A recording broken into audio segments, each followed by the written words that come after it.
1918. En esta carta puede uno ver que el Padre Pío rezaba. Aquí, cuando volteó hacia ese crucifijo, lo vio volver a la vida, sangrando. En ese momento, el Padre Pío sintió una paz interna y externa.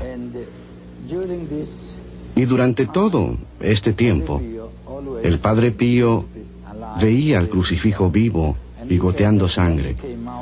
Y dijo que al salir del trance, se dio cuenta que tenía las manos, los pies y el costado traspasados como las del crucifijo.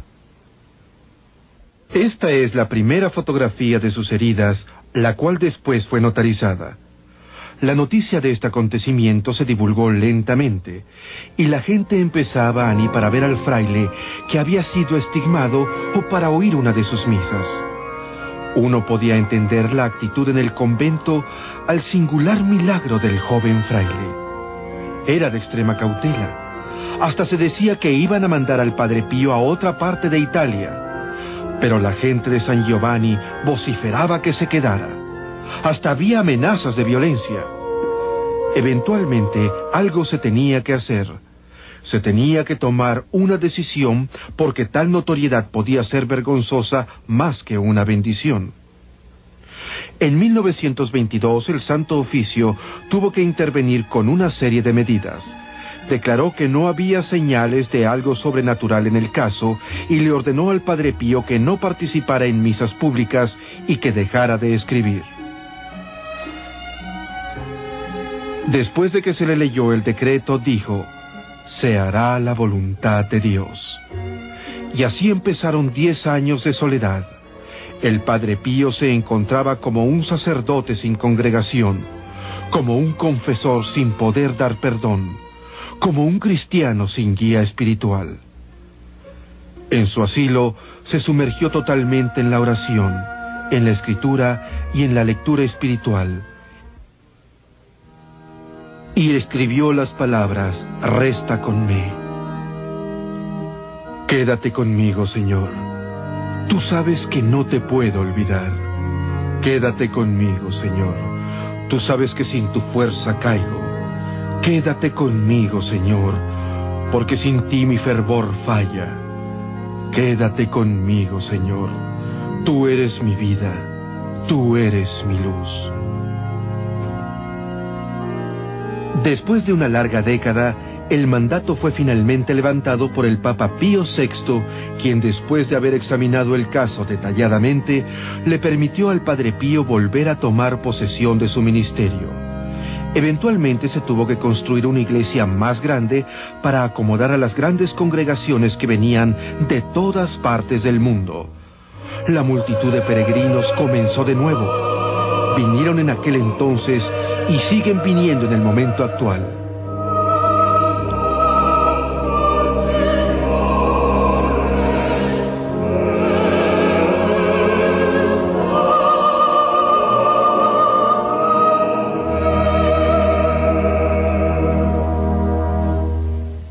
El Padre Pío a menudo pasaba de 12 a 18 horas diarias en el confesionario por plazos de 2 a 3 semanas sin descanso para toda esa gente que tanto deseaba ser absuelta por él y ser parte de esa personalidad tan carismática que lo caracterizaba. Aunque se sabía de sus heridas, él siempre trataba de mantener las manos tapadas o escondidas y sabía cuando alguien le hacía perder el tiempo. En ocasiones terminaba bruscamente la confesión diciendo: «Basta». Él podía leer la mente y el alma. Y cuando Dios le daba la luz para poder ver dentro de la persona, el Padre Pío les decía a ellos o a ellas sus pecados, y también, si no estaban preparados o no eran sinceros en la confesión, los mandaba a su casa sin la absolución. Usualmente era muy directo y decía: «Cambia tu vida». O simplemente le decía al que dudaba de la existencia del infierno: «Creerás cuando llegues». Era capaz de conocimientos profundos y se decía que tenía la habilidad de leer la mente y el corazón de la gente, de saber detalles de la vida y circunstancias que ni siquiera adivinándolas se podría acertar. Una vez una mujer se sorprendió cuando le dijo su penitencia. Usualmente la pena sería decir una oración, pero en este caso, por su pecado, era ir a su casa y mirar dentro del pozo que estaba en su jardín. Cuando lo hizo, vio la cara del hijo que había abortado hacía muchos años.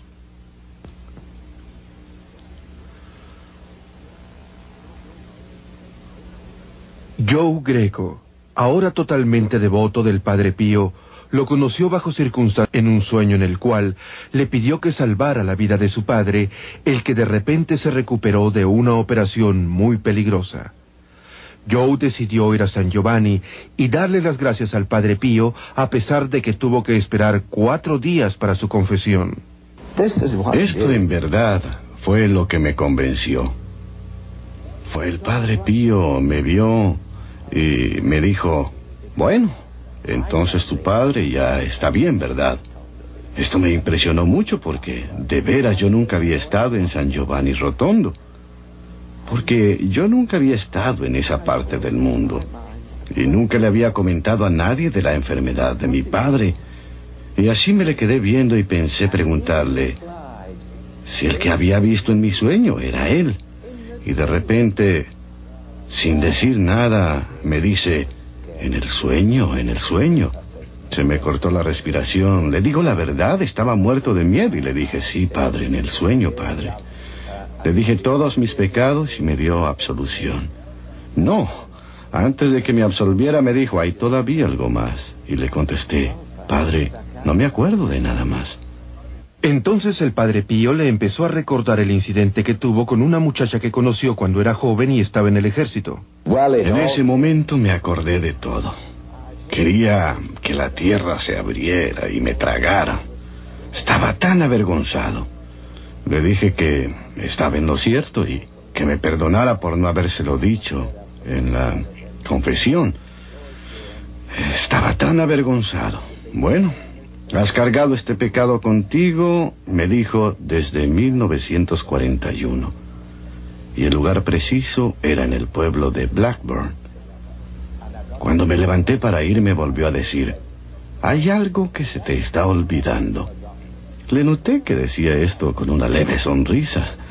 Oh, no, padre, no hay nada más, de verdad que no hay nada. Y me dijo, ve dentro del bolsillo de tu saco. Entonces metí la mano y saqué mi rosario. Se lo di, me lo bendijo y me lo regresó. Y eso fue todo. En verdad eso fue. Aquellas personas que conocían al Padre Pío hablaban con admiración y afecto.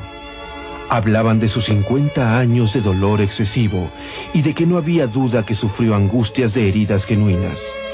La evidencia médica del estigma, provista por doctores que examinaron al Padre Pío, es impecable.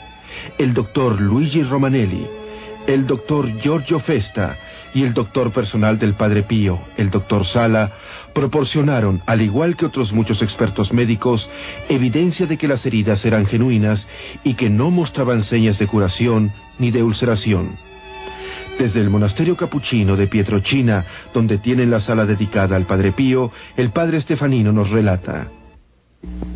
De todas las reliquias del Padre Pío que tenemos aquí, la más importante es la camisa que usaba para dormir. Como ustedes pueden ver, está manchada de sangre. ¿Cómo fue que esto pasó?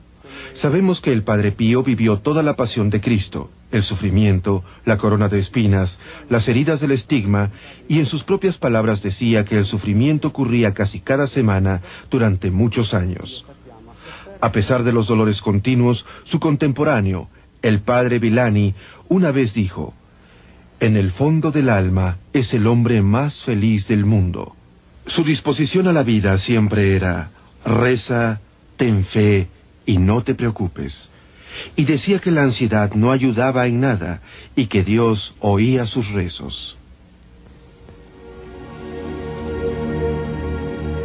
El Padre Pío, quien no era como cualquier otro hombre, durante muchos años de su vida se levantaba a las 2 de la mañana. Iba a la sacristía a las 4 y daba misa a las 5, hora que se decidió darle al Padre para decir su misa, con la esperanza de que siendo tan temprano, muy poca gente acudiría. Pero aún así, lloviera o relampagueara,